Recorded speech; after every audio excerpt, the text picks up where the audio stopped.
तो गाइस, जैसे कि आपको पता है स्पिरिचुअला 16 में जो धमाल हुआ, इतना बड़ा एपिसोड था कि भाई इन लोग को 2 पार्ट में बनाना पड़ा।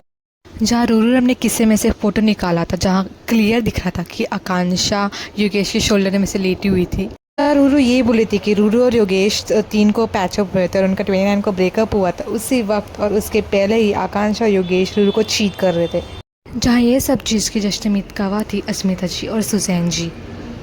तो अस्मिता जी ये बोली थी कि जब ये अस्मिता और सुजैन एक पार्टी में गए थे, तभी जब ये सुजैन के फ़ोन से उसके अस्मिता के फ़ोटोज़ उसने एयर ड्रॉप किए थे, तभी फेवरेट सेक्शन में उसको आकांक्षा और योगेश के भी कुछ वीडियोस दिखे, तो उसने उससे भी एयर ड्रॉप किए और उसने कुछ ऐसा देखा जहाँ ये दिख रहा था कि आकांक्षा और योगेश रूरू को चीट कर रहे थे।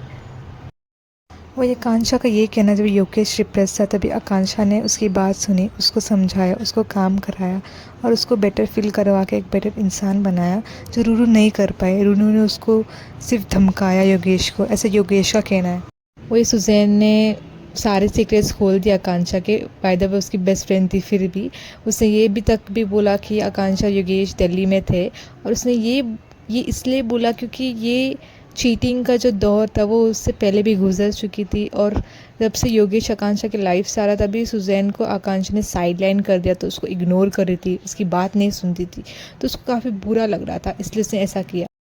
और ये सब सुन के रूरू तो फुल ऑन डिप्रेस मोड में आ गई थी, वो टोटली ब्रेकडाउन हो चुकी थी, वो इतना रो रही थी, इतना रो रही थी, और योगेश को बार बार at the end of the moment वो टोटली बेहोश हो चुकी थी ये सब सुन के, क्योंकि उसने ऑलरेडी इतना सब झेल लिया था।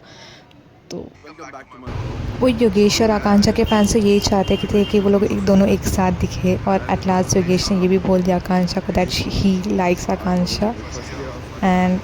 टोटली सब पर्दाफाश हो गया था। For more updates please subscribe my channel, sorry.